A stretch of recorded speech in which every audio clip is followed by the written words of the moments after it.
Muy buenos días. Empezamos hoy leyendo un texto que está en Romanos capítulo 3, versículo 23. Por cuanto todos pecaron y están destituidos de la gloria de Dios. Estos días estamos reflexionando sobre la promesa de la vida eterna que el Señor Jesucristo promete en su Evangelio. Varios son los temas relacionados con esta promesa.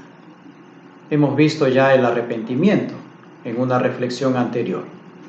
Hoy estaremos viendo otro tema relacionado a la promesa de la vida eterna.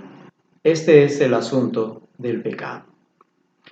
El problema del pecado en el ser humano se remonta al libro del Génesis, el libro de los principios, exactamente en el capítulo 3, con Adán y Eva.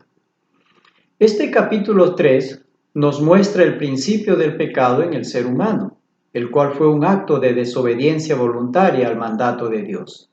Ellos fallaron en obedecer al mandato divino. Esta sería la razón de por qué el término griego usado en el Nuevo Testamento significa errar al blanco. A partir de Adán y Eva, los seres humanos nacemos con una naturaleza pecaminosa. Esto es un principio interno que produce acciones que tienen que ver con distorsiones morales. El pecado se manifiesta mediante actos que se rebelan contra la ley moral y espiritual que Dios ha dado al ser humano para una vida correcta. En el texto que hemos leído al principio, el apóstol Pablo nos dice que todos hemos pecado sin excepción. Antes de llegar a esta conclusión, Pablo acude al libro de los Salmos y de allí extrae varios textos que corroboran esta verdad de la pecaminosidad humana. Aquí algunas expresiones que Pablo tomó del libro de los Salmos. No hay justo ni siquiera uno, todos se han desviado, no hay quien haga lo bueno, engañan de continuo con su lengua, no hay quien busque a Dios, etc. Ahora, si regresamos al libro de Génesis en el capítulo 3, este nos dice que cuando Adán y Eva pecaron, desobedeciendo a Dios, fueron echados del huerto del Edén. Ser echado de allí significaba ser echado de la presencia de Dios, pues antes del pecado, Adán conversaba con Dios, eran compañeros, pero al ser arrojado perdió esa comunión y compañerismo con Dios. Esto es justamente lo que nos enseña el texto de nuestra reflexión.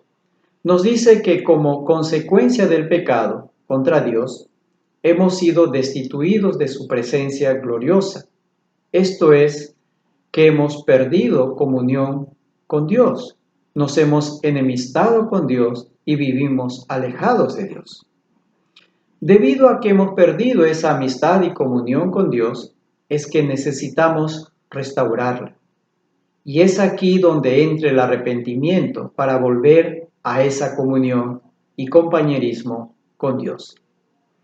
Hemos visto anteriormente que el arrepentimiento para con Dios o el arrepentimiento, según el Evangelio, es producto de haber escuchado el mensaje del Evangelio, el cual nos lleva a una reflexión íntima y personal, donde reconocemos que somos pecadores y que necesitamos arrepentirnos de nuestros pecados, pidiendo perdón al Señor, porque contra Él solo hemos pecado, a Él hemos ofendido.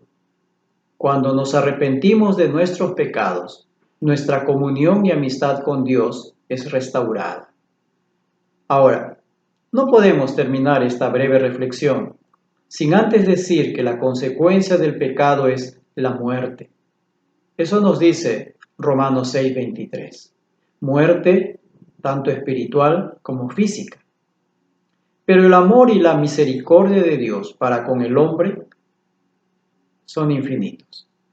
Por esta razón, Dios se hizo hombre en Cristo y vino a morir por nosotros, y con su muerte pagó por nuestros pecados.